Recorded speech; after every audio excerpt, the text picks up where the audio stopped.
remember in the last video I couldn't find the Machine Mart because the Machine Mart turned into a Tesco's. Yeah, no, I was just in the wrong road and a Beaver tool hire turned into a Tesco's. Anyway, so you may have guessed in the title, so Casey Neistat, he quit vlogging. He's not quit YouTube, he's just said that he's going to do other things on YouTube, which I think is good, but I want to talk a little bit about why I think he quit. I've seen loads of things said about why he really quit. Oh, it's to do with money, it's to do with this, it's to do with that. I've even seen conspiracy theories along the lines of it's to do with Hillary Clinton and the fact that he supported her and then she didn't win and he has to get off of YouTube. I really don't think so. He said it in his own video, it became easy. And when something becomes easy, it's not challenging, and it doesn't appease your creative needs. I think that's the truth of pretty much all YouTubers. We all are very creative people who need an outlet. And for some people that might be painting or drawing or sculpture or something. For some people it's making films. And for some people it's just making videos like this, which are very quick turnaround. It's like a drug. You know, you get it, you go out, you have fun, you come home and you craft your video and you craft it, you really do, you sculpt it and then you upload it. And you have no idea what's going to happen. Your video could get, a couple of thousand views, or you could make something really good or get really lucky and it could blow up. And it could blow up hugely.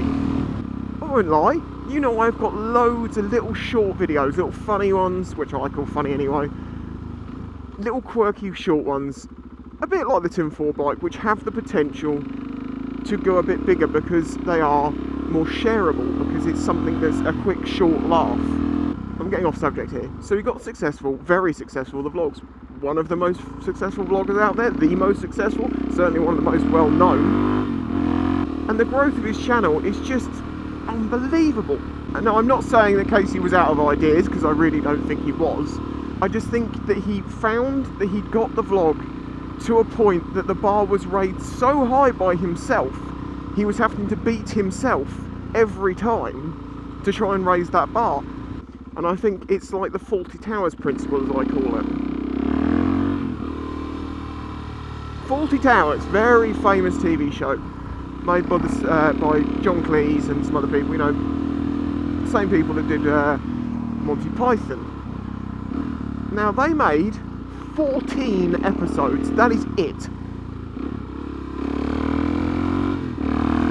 Now, if you're a fan of Fawlty Towers, you might be like, what? What are you talking about? There's way more than that. No, there's only 14 episodes. And the reason why it's gone down in history as being so legendary, as being a standout example of that type of comedy and that type of program, was the fact that they were short and sweet and they quit when they were ahead. And I think that's what Casey's done. And as he said before, he is more of a filmmaker than he is a YouTuber. So he's in a prime place to take the other stuff to the next level. Because he could have made it years ago and no one would have paid attention, but now he has 5 million people on it. He's also just quit and not said any more. He's going to do another video apparently talking about what he's going to do. But you know that the next things he does will be viewed massively because people will want to see, has he ruined it? Has he lost it? Did he fuck up? Is he still the Casey that we like?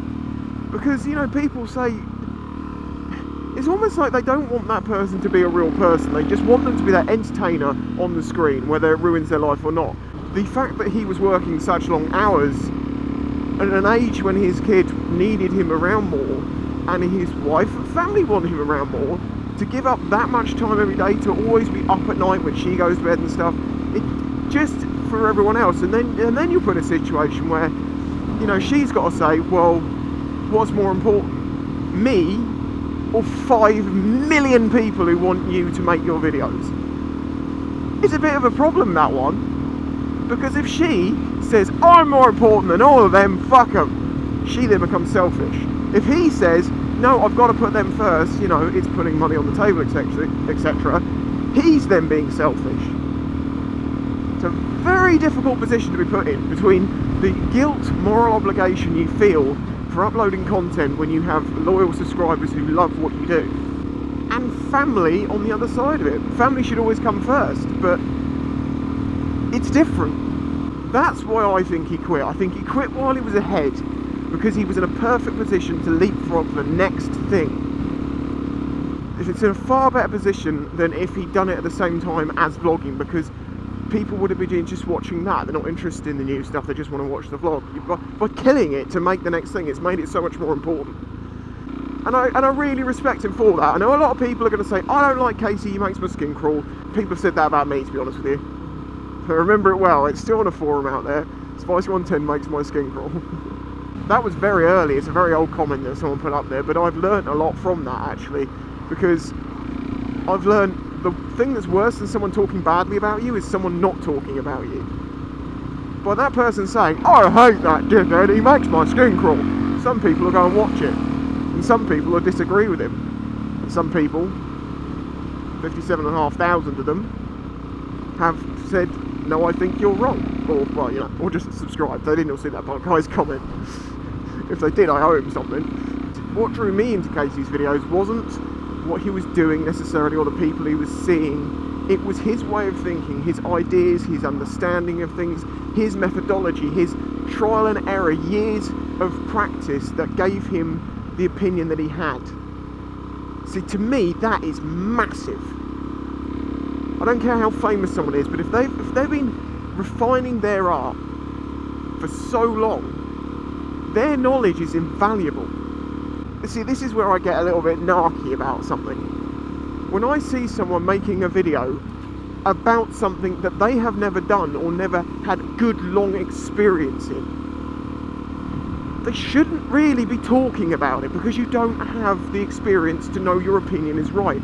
If all you are doing is correlating other people's opinions and putting them together, yes, okay, it might be correct, but you don't know because you've never done it.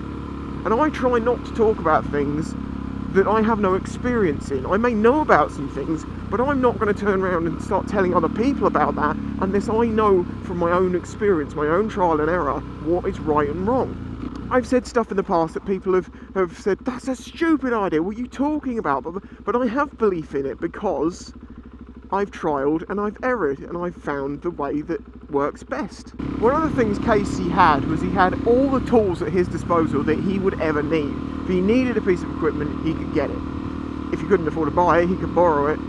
He had connections, he could make things happen. And when you're connected with people and you have the ability to get equipment, that means having the money or just having the ability to get the things that you need to make the video, it makes your life so much easier.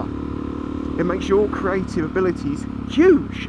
I have massive ideas of things I'd like to do. I can't ever do them. I'll never have the resources to do it. Well, I say I'll never have the resources. I don't believe I'll have the resources. But that's kind of the thing that drives me on. I don't feel like I've produced my best content. I don't feel like I've produced the thing that I was supposed to do. I've talked about this one before. I believe there is something in life that I'm going to do. And I don't know what it is. But I believe it's going. So once I do it, I'm just going to be like, this is what I was supposed to do. And once I do that, I can be happy with my life. Well, I'm not saying I'm unhappy, but you know, to feel content that I've achieved that thing.